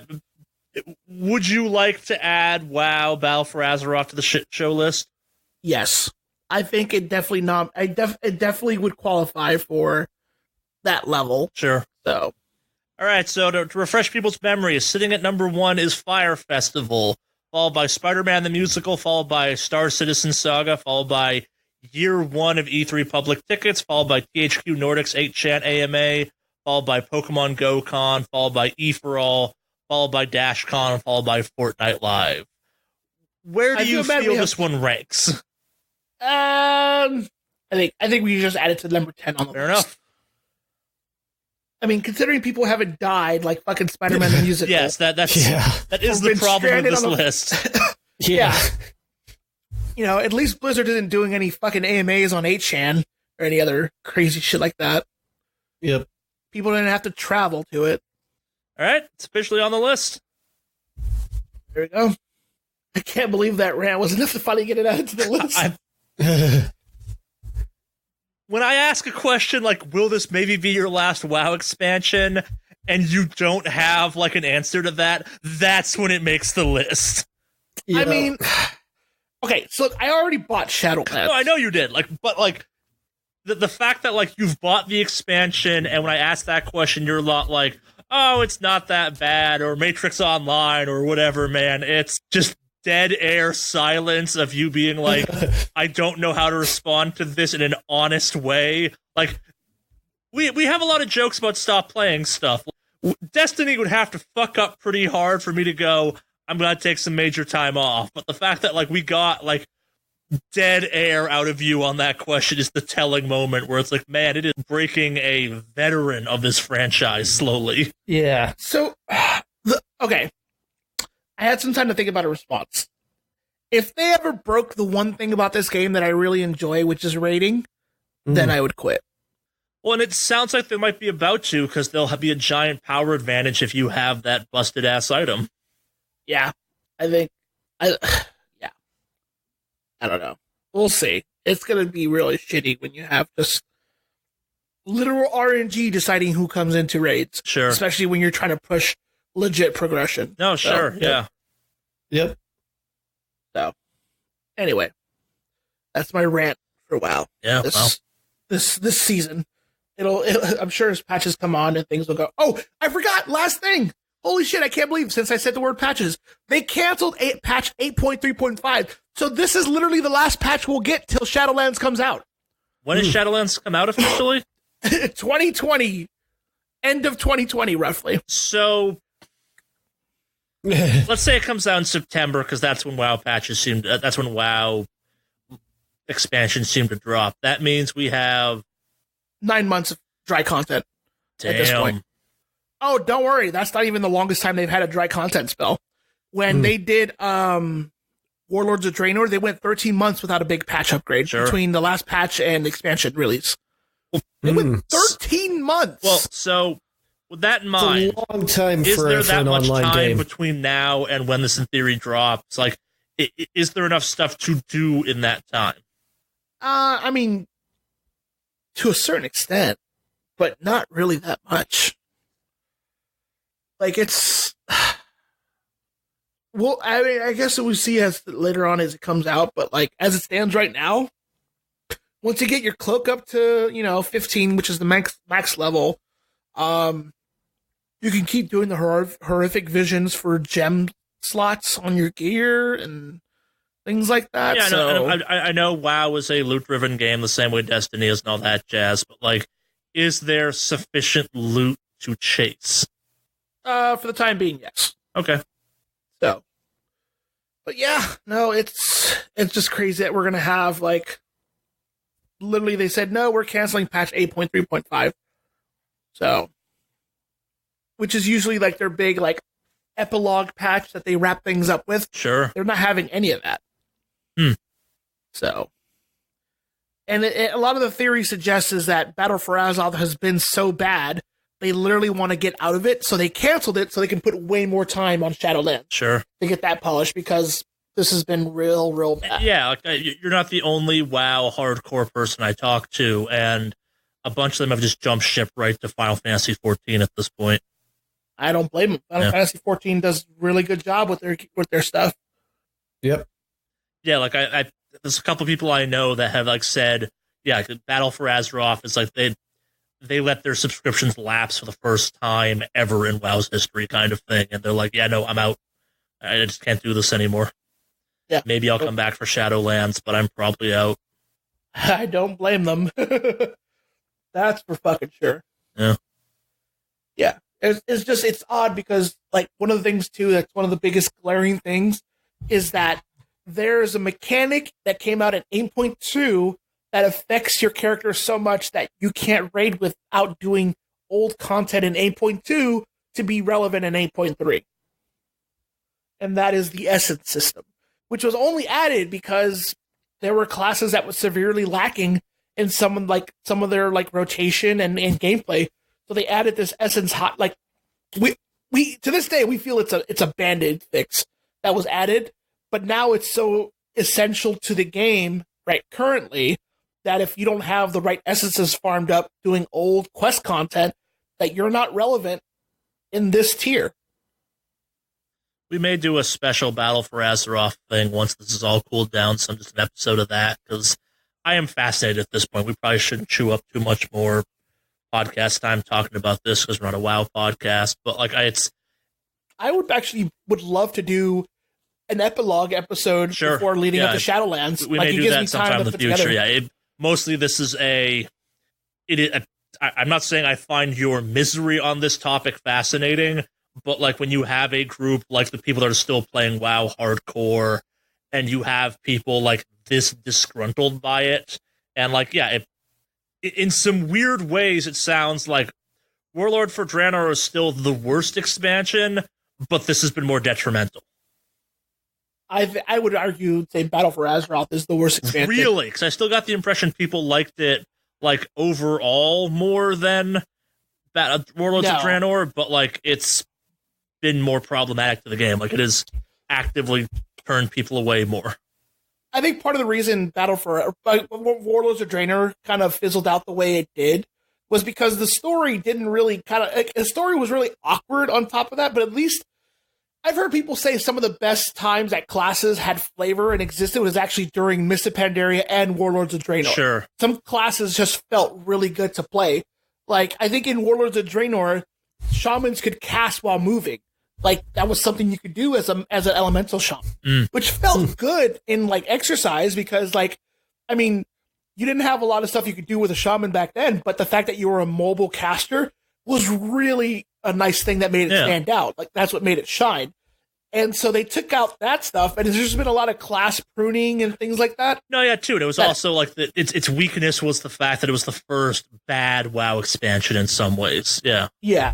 And it's mainly due to like content drought and story. Yeah. But this game, the content has just been, I mean, there's stuff to do, but there's just a bunch of stupid shit to grind. Like, you have to grind artifact power doing world quests for your neck level in order to unlock essences that are locked behind dungeons and other time gating that you can't bypass or shorten in any way possible. And then you have to level up a cloak as you level up your neck, and then hope that RNGesus gives you the infinite stars trait for your corruption so you can shit on damage and not get killed by the Filet-O-Fish. Back to the Filet-O-Fish, it seems. Yeah. I think if we had a title for this podcast episode, it's Lovecraftian Filet-O-Fish or something. Yep. Yeah, something like that.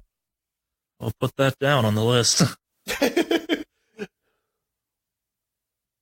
So, but yeah, I think when we get closer to Shadowlands, having a Battle for Azeroth roundup. Yeah, we do that occasionally for games. I memeant to do one for Destiny 2 going into the current season and stuff. I was going around with some Destiny players, but we'll talk more about this off the podcast. No need to bore our listeners with more behind the scenes. Yeah, I actually think that'd be a good idea. Yeah, definitely. Well, all right.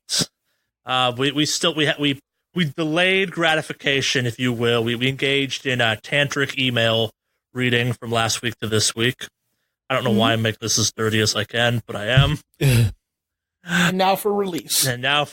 If you will. God, that's terrible. We got one email that spilled over from last week. We did not read it because I thought it would be more fun with both of y'all here, and I think it will be. It's a continuation of our hockey slang thing. But if you wanted to send us an email, how would you go about doing that, Henry? You would type into your favorite email browser, wickedawesomecast@gmail.com. What's that email again, Alex?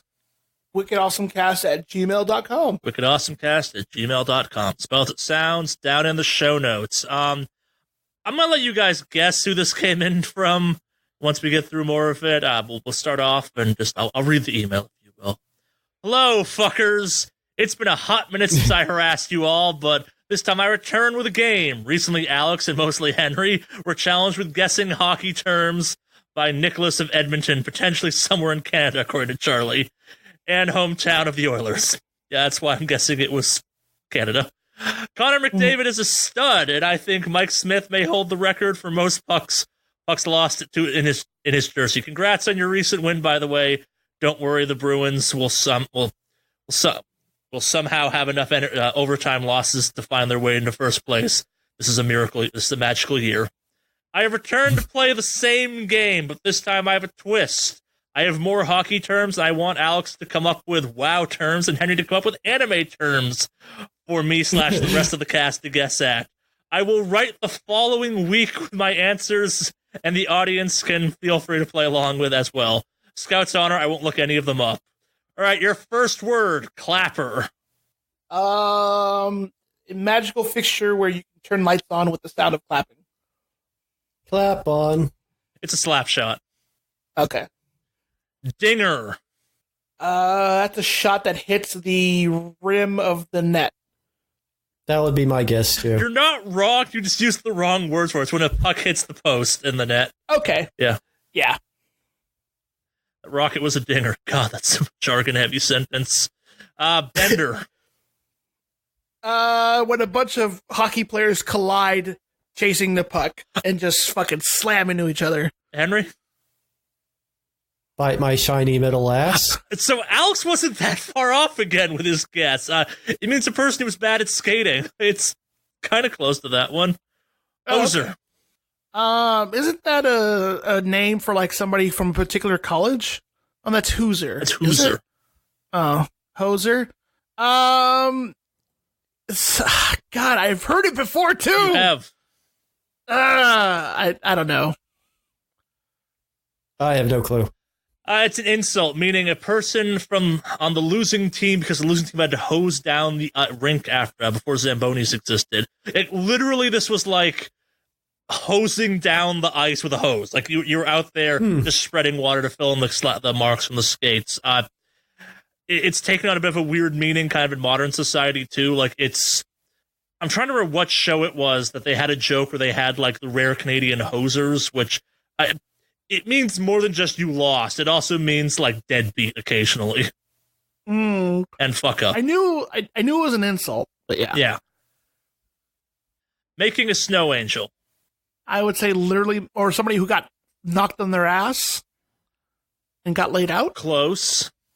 I don't know. I would guess the same. So you got close because when a goalie makes a save lying on her back. Like a dive, essentially. Or just fell backwards and still got it. Pylon. Is that one where a bunch of people end up stacked on top of each other? No. I don't know. Big dumb guy, probably a defenseman. Waffle. Isn't that the puck? No, that's the biscuit. Okay. All this breakfast food. Now I'm hungry. I know. I don't know. Excuse me. Waffle is a goalie's blocker. So goalies get 2 gloves, the kind of square-looking one. That's the waffle. Oh, okay. It also might be the leg pads, actually. I could be confusing that one. I think it's blocker, so I'm pretty sure it's... Yeah. Lamp. Lamp? Lamp. I don't know. I love lamp. The light behind the net that is lit whenever there is a goal. To add to your dumb hockey slang, there's a concept of red light burn, because the lamp is red. If you get scored on a bunch, you have a red light burn. Like a sunbird, but for hockey people that never see the sun. Muffin. Holy shit, there is a lot of food on this list. Muffin.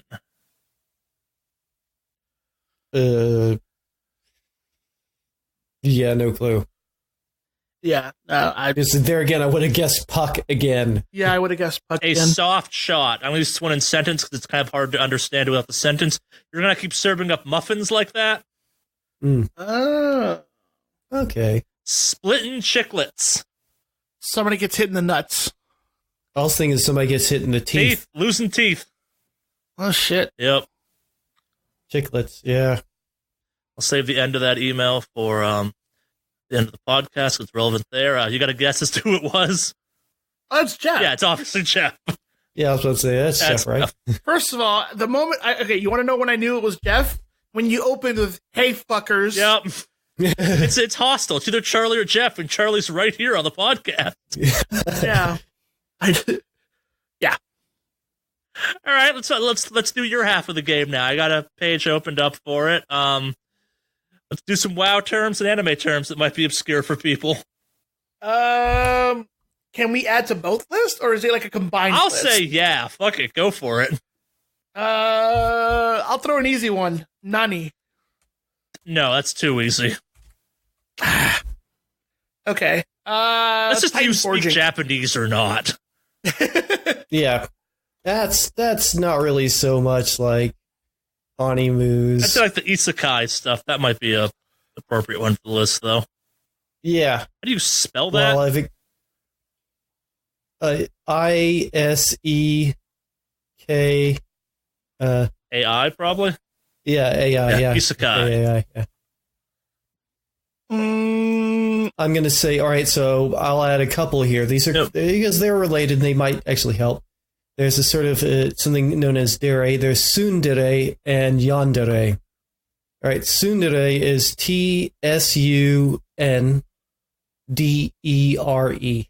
Sorry, spell that again? Tsundere. Tsundere. And then there's Yandere, which is Yandere.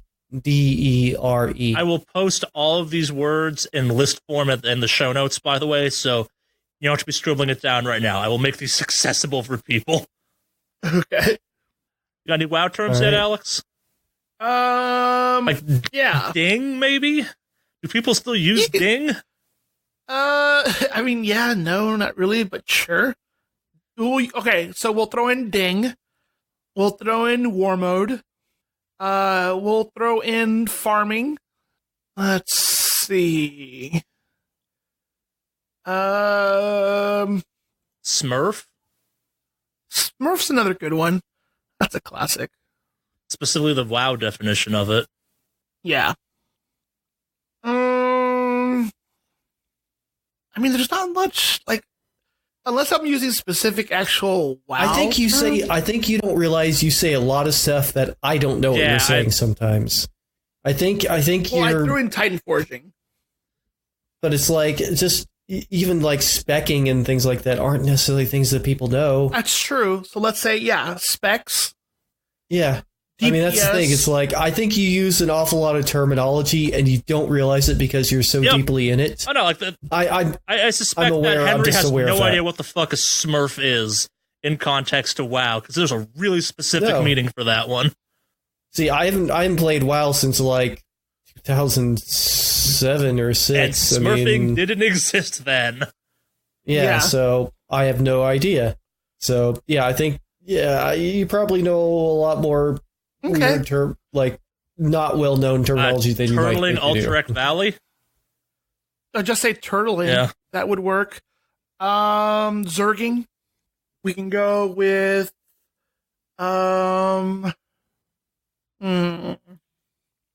Specs, Zerging, turtling, Bop. I don't know that one even. Yeah. I'll tell you guys off the podcast. Fair enough. Or next week. Yeah, you can even throw in Bop or Sack. Pop a CD. Spell as it sounds, as in pop a CD, as in compact disc. Like, yeah, literally the way it's, pop a CD. Or you could also say, pop a CD will work. That's a good list. We can go back to anime for a couple of minutes if you want to think up more. All right. I definitely have more. Chunibyo. Chunibyo. I'll just have you fix the spellings afterwards. There's no way I'm getting these right. Let me see where you're putting them, list wise, or where are you putting them? Or you're not putting them? Okay. Or here we go. Yep. All right. Oh, I'll just start putting some in there. I'll read them off as you put them in. Butcher the pronunciation on them. All right, and Moe. That one might be an easy one, but yeah, they may actually know what that is. I feel like you could go like basic with Harem or shit like that, even. Yeah, Harem and reverse Harem, definitely. Okay. Yeah. Trying to think of things that maybe people wouldn't know. Let's see. Ahoge. All right, so I'll probably don't know what that is. Let's see. What else? Some of these probably. Yeah, I'm just trying to think of terms that somebody doesn't really know. Dojikko, maybe. Wouldn't know. Okay.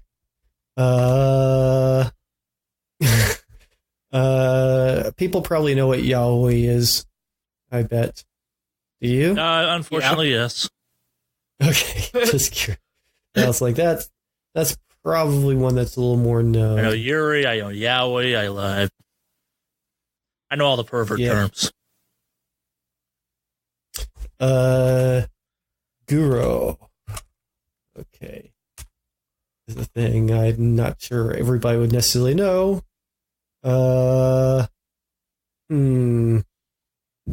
Let's see.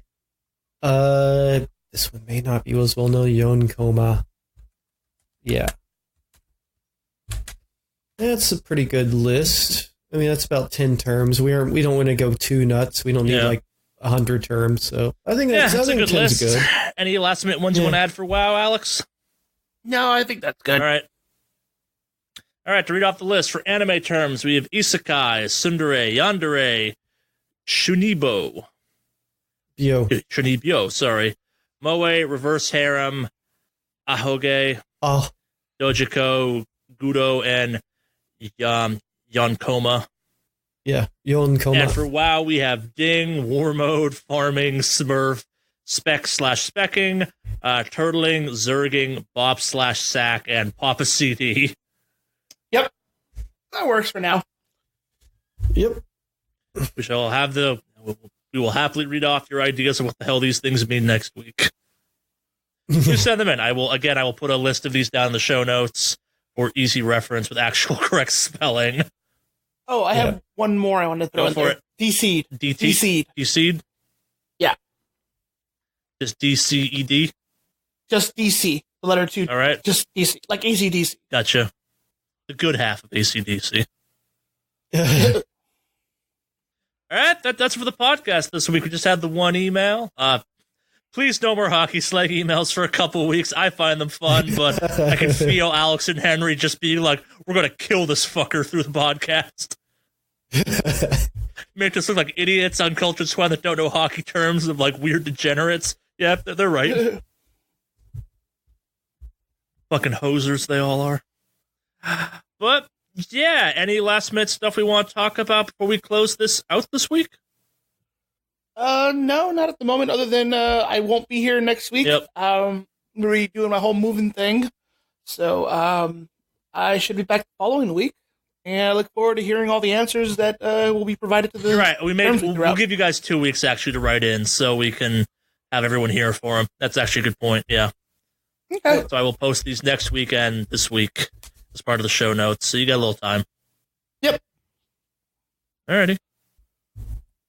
Anything else? No, nothing else, really. Alright, then we return to Jeff's email. Give your balls a tug, dick fuckers, and cue the metal.